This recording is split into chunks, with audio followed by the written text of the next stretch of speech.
করে সাধারণ মানুষের কাছে নিয়ে যেতে, সাধারণ মানুষের লড়াইয়ে ব্যাপক অংশের জনগণকে সামিল করার লক্ষ্যে 11ই মার্চ আমাদের যে কেন্দ্রীয় জমায়েত, এই জমায়েতে আসছেন আমাদের কেন্দ্রীয় যুব নেতা, আমাদের সর্বভারতীয় কংগ্রেসের যিনি ছাত্র সংগঠনে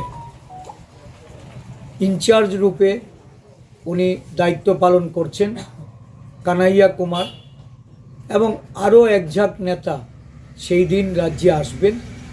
ত্রিপুরা রাজ্যে 11ই মার্চ কংগ্রেস দলের একটা শক্তি পরীক্ষা। আমরা এই চ্যালেঞ্জটাকে গ্রহণ করেছি, কারণ আমরা জানি ইতিমধ্যে ভারতীয় জনতা পার্টি তারা 9ই মার্চ তাদের এক কেন্দ্রীয় জমায়েত তারা আস্থা বলে সংগঠিত করতে যাচ্ছে।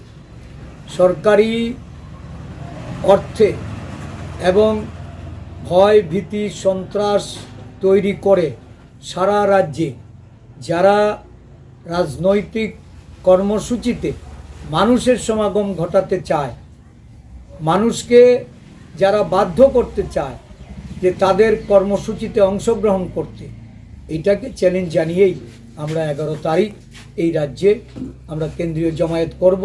আমাদের বিশ্বাস এই জমায়েত আমরা সম্পূর্ণরূপে সফলতা পাবো মানুষের সমর্থনে। দুর্নীতির বিরুদ্ধে আমাদের যে লড়াই, এই লড়াই শুরু হবে। কানাইয়াজি এই রাজ্যে আসছেন, দুর্নীতির মুখোশ খুলে ধরবেন এবং এই রাজ্যের মানুষ জানতে পারবে সুশাসনের নামে এই রাজ্যে যে দুঃশাসন নামিয়ে এসছে তার থেকে উত্তরণের জন্য একমাত্র বিকল্প কংগ্রেস।